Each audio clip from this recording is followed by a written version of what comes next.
పేరు శంకర్ సురేష్. నేను ధర్మాపేట గ్రామానికి చెందినవాడిని. అయితే విషయం ఏంటంటే, నేను ఆగస్టు 31కి మా అమ్మాయి చనిపోయింది.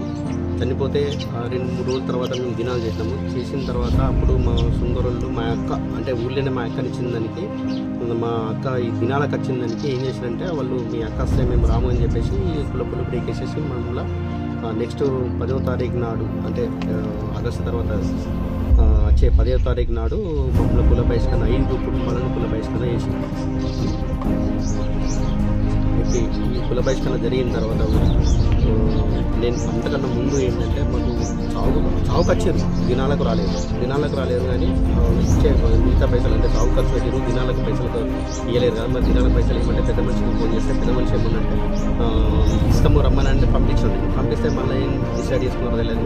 వాళ్ళు ఇవ్వమని డిసైడ్ అయినాము, మేము ఇవ్వమని చెప్పేసి అన్నారు. సరే మీరు పైసలు ఇవ్వకపోయినా పర్లేదు, పైసలు ఇవ్వకపోయినా పర్లేదు, సరే మేము దినాలను నాకు అట్లా చేసుకోవాలి కదా మరి అని చెప్పేసి బౌన్లు ఉంటాయి కదా, ఈ బౌన్లను కూడా మరి ఇయ్యడి సంఘం అందరి పొత్తులే. అయితే అడిగినాం మరి బౌన్లను ఇవ్వాలంటే బౌన్లు కూడా ఇవ్వమని చెప్పేసి బౌన్లు కూడా ఇవ్వలేరు. దినాలకు రాలేరు. ఓకే రైట్, మీరు రాలేరు, మా అక్క వచ్చిందని చెప్పేసి మీరు రాలేరు.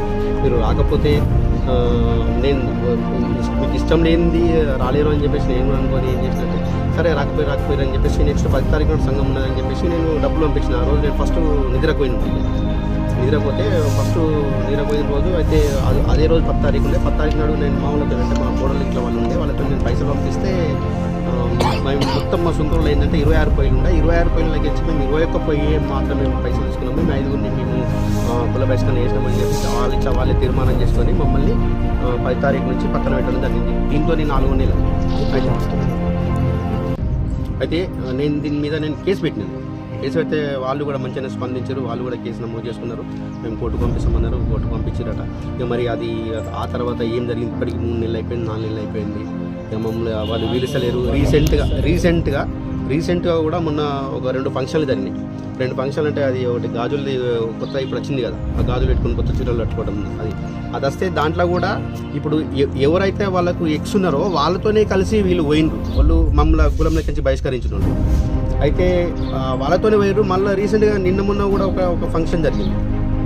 ఆ ఫంక్షన్లో కూడా ఎవరైతే ఎక్స్ ఉన్నారో వాళ్ళకు అంటే మెట్రోలకు సొంగరోళ్ళకు ఎవరైతే ఇప్పుడు మధ్యలో మనకు మాట విభేదాలు ఉన్నాయో వాళ్ళని దొరికిపోయారు కానీ మమ్మల్ని పక్కన పెట్టేసారు. అంటే ఎందుకోసం మేము కుల బహిష్కరణ చేయాల్సి వచ్చింది? ఎందుకోసం అంటే ఫస్ట్ నుంచి కొంచెం సొంగరోళ్ళకు మెట్రోలకు కొంచెం విభేదాలు రావడం వల్ల ఇది